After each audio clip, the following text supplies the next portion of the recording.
J'avais fait une vidéo sur une technique pour se souvenir de ses rêves qui consistait simplement à les noter dès le réveil. Et quelqu'un m'avait posé une question sur ce que je pense du phénomène de déjà vu. Et donc je lui avais fait suivre une vidéo qui donnait une réponse scientifique au phénomène.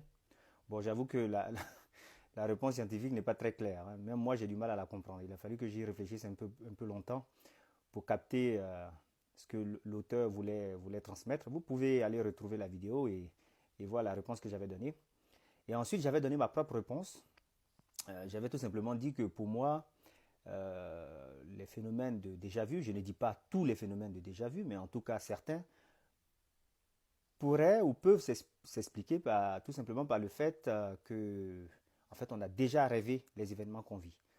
Je vais donner un exemple. Un jour, je rêve que j'arrive au travail, je sors de l'ascenseur et j'ai le directeur de l'entité où je travaille qui, juste à l'entrée, est juste là, à la sortie de l'ascenseur et qui me dit bonjour et qui m'invite à prendre un café. Ça, c'est le rêve.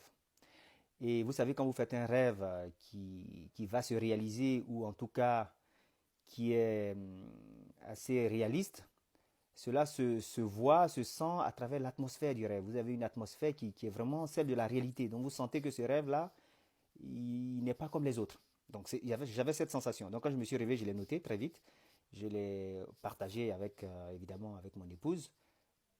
Parce que je voulais me prouver, hein, que dans ce genre de cas, c'était une époque où j'expérimentais. Je voulais me prouver que je ne me trompais pas moi-même et que c'était pas, je ne me reconstituais pas un rêve à partir d'un événement vécu. Donc je l'avais noté avant qu'il se produise et j'avais dit à mon épouse le matin même. C'était le dernier rêve que j'avais fait.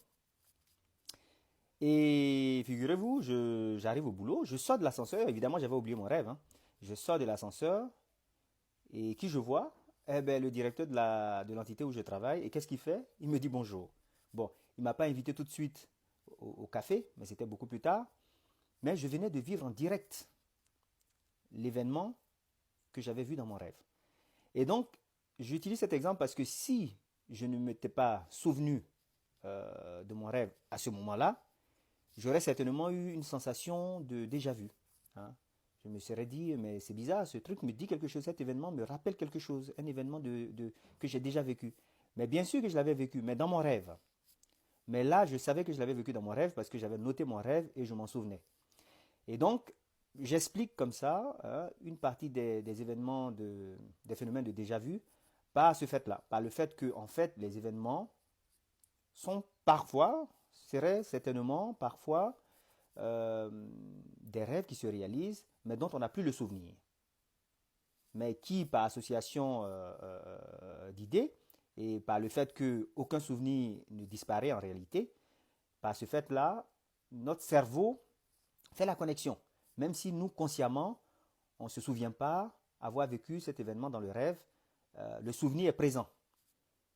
Et donc, c'est ce qui donne cette sensation de déjà vu. Donc, la sensation de déjà vu, pour moi, peut s'expliquer par le fait que nous vivons dans la réalité des événements que nous avons rêvés et dont nous ne nous souvenons plus.